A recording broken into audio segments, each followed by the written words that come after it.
PCC सभापति प्रसाद हरिचंदन विरोधी दल मुख्य सचेतक तारा प्रसाद बाहिनीपति और विधायक नव दास को डाकिछंती कांग्रेस उपसभापति राहुल गांधी।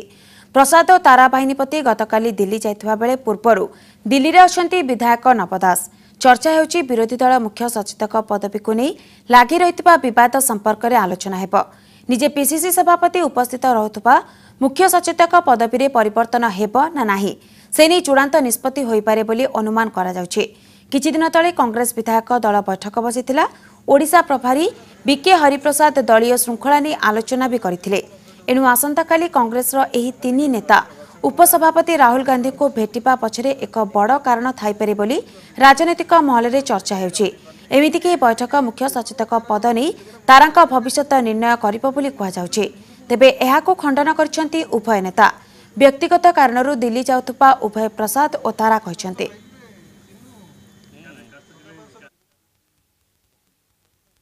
दिल्ली जाउछि किसी खबर खबर आसेनी मोर व्यक्तिगत काम जाउछि दरकार पड़े एआईसीसी हाईकमांड में मिसी पारे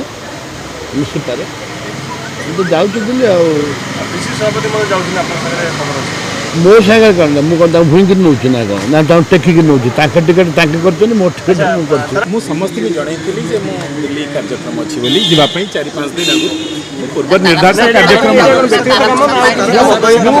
मु रूटीन दलीय रूटीन कार्यक्रम रे जाउछि किछि आलोचना होय नै दलीय रूटीन कार्यक्रम